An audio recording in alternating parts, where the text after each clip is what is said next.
Hello, my name is Alejandra Viles, and today I'm here to show you how I solved a couple of problems for the end of the semester assessment for IB Math Studies, and this is part 1.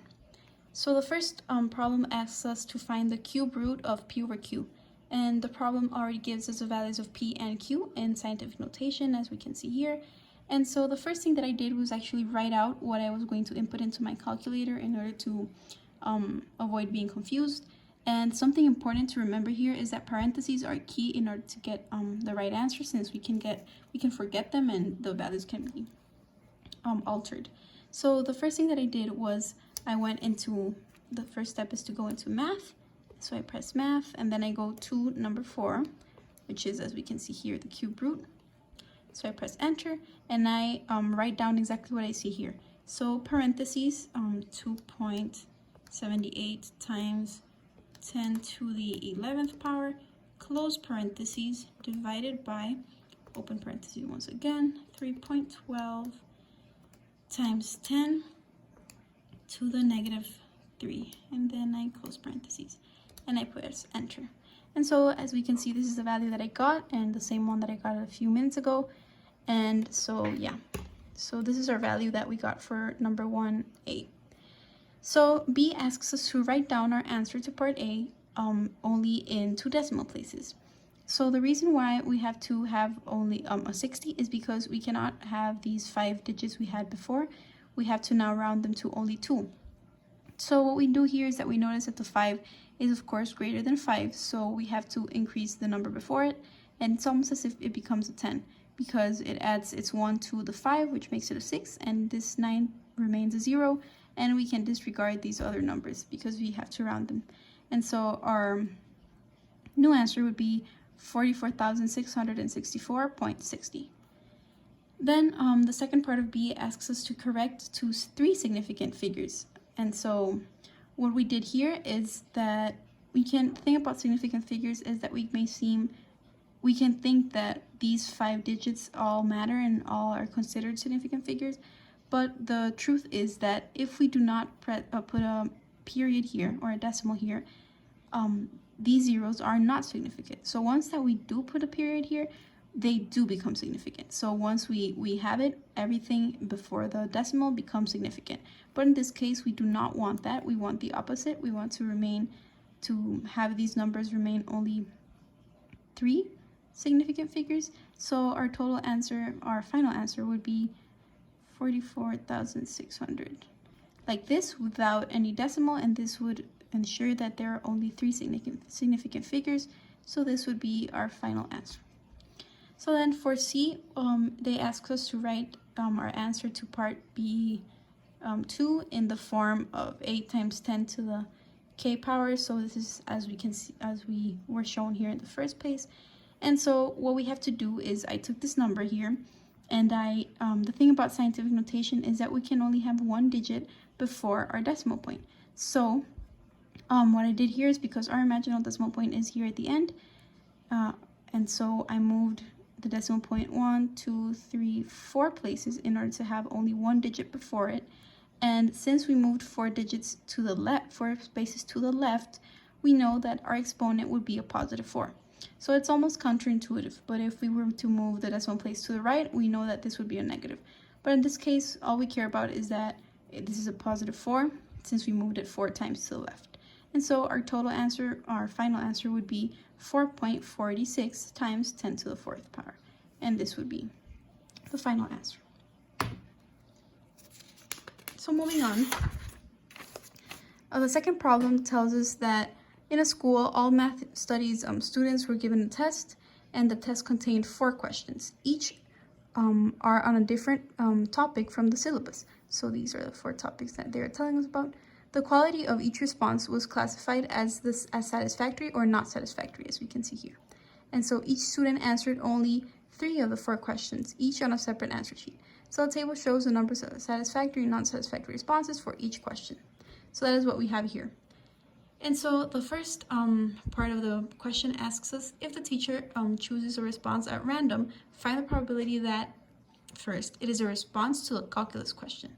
So the way that we found this is that we have to know that we are focusing on the total responses of calculus. So we do not really care about whether it was satisfactory or not satisfactory at this point. We only care about the total responses of calculus, which is 18.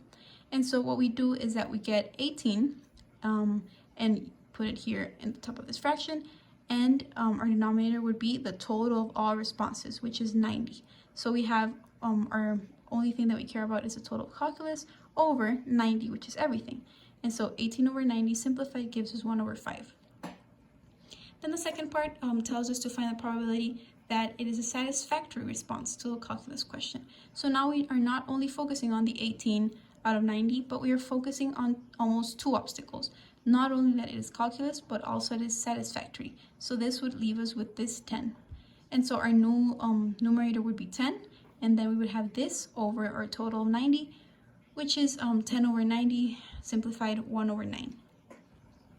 Then for our final part of A, we are asked to find a probability that it is a satisfactory response given that it is a response to a calculus question.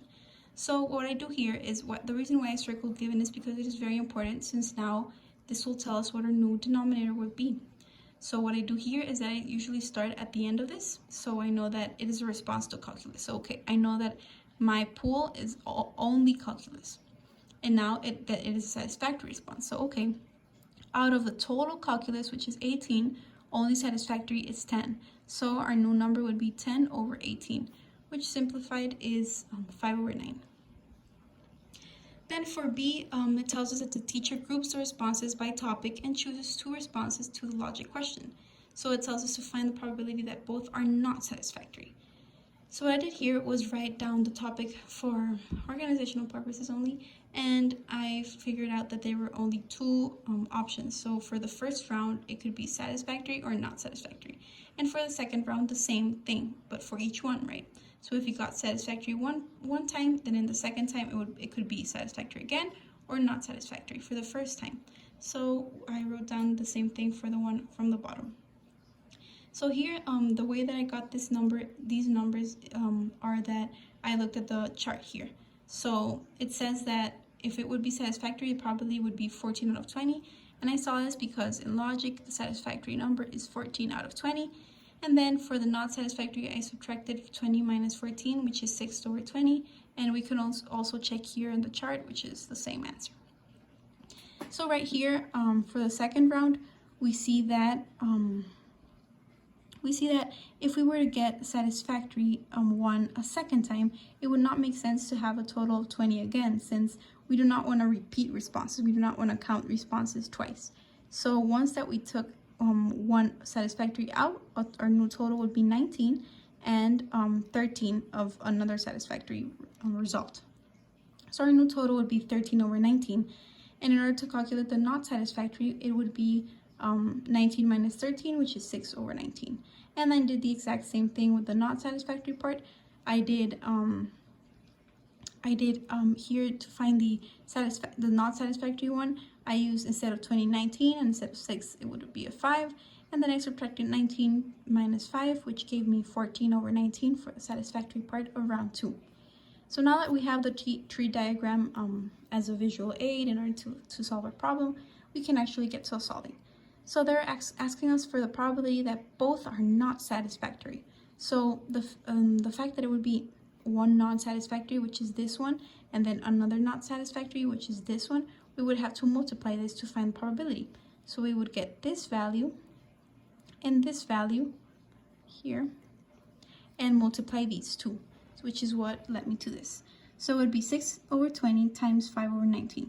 And so I actually simplified the 5 and the 20 to make the multiplication easier, and it gave me a total of 6 over 76, and I inputted this in my calculator, and I multiplied it times 100 in order to find the percentage.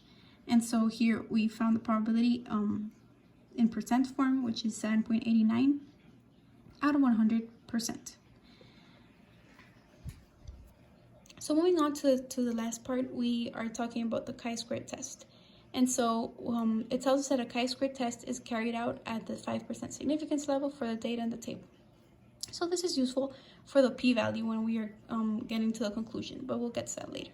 So first, it says to state the null hypothesis. So the null hypothesis is actually the hypothesis that we make that separate two variables, that say that this variable is independent from the other. And in this case, our null hypothesis would be the topics taken from the syllabus and the quality of each response are independent. So then moving on, it says to show that the expected frequency of satisfactory calculus response is 12. So the way that we do this is that we take the total. I'll show you it here since it's easier.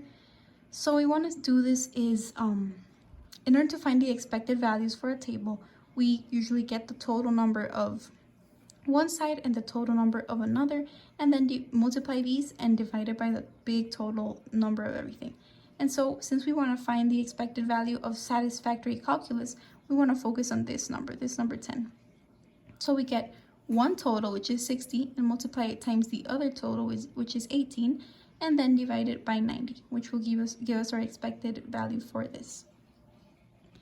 So after doing that, we could see that 60 times 18 is 1080, and we divided it by the big total of 90 and got an expected number of 12, which we can confirm that is the same one that the problem wants us to show.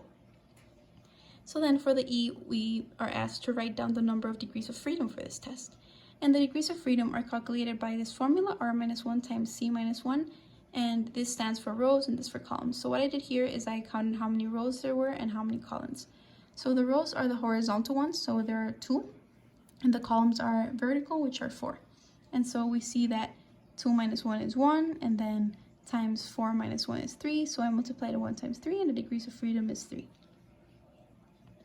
Then for our F, we are told to use our graphic display calculator to find the x squared statistic for this data. So this is the formula to find the x squared calc, but since we have the calculator to do it, we won't need that. So first we go to, I'll show you in my calculator.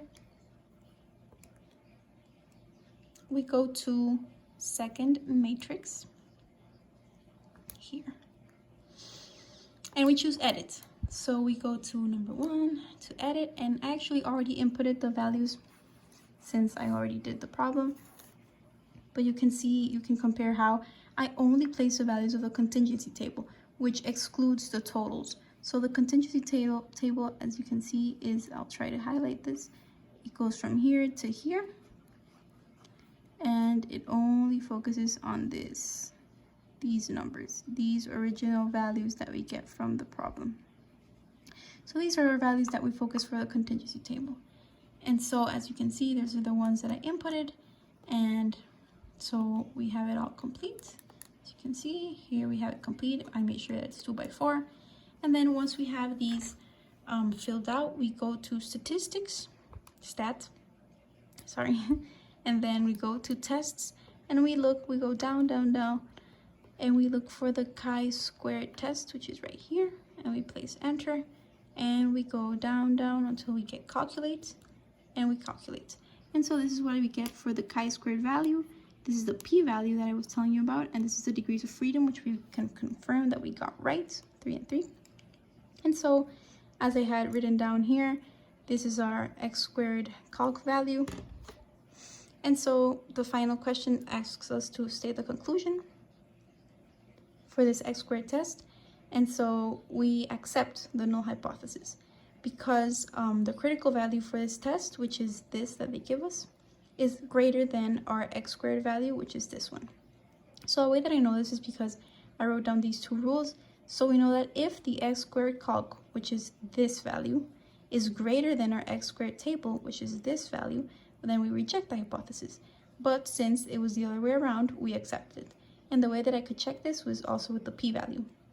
So we know that if the p-value that we get is greater than the 0.05, which is the 5% significance level that they tell us, we accept, which was the case since the 0.69 is greater than 0.05. So we accept. And so that is it.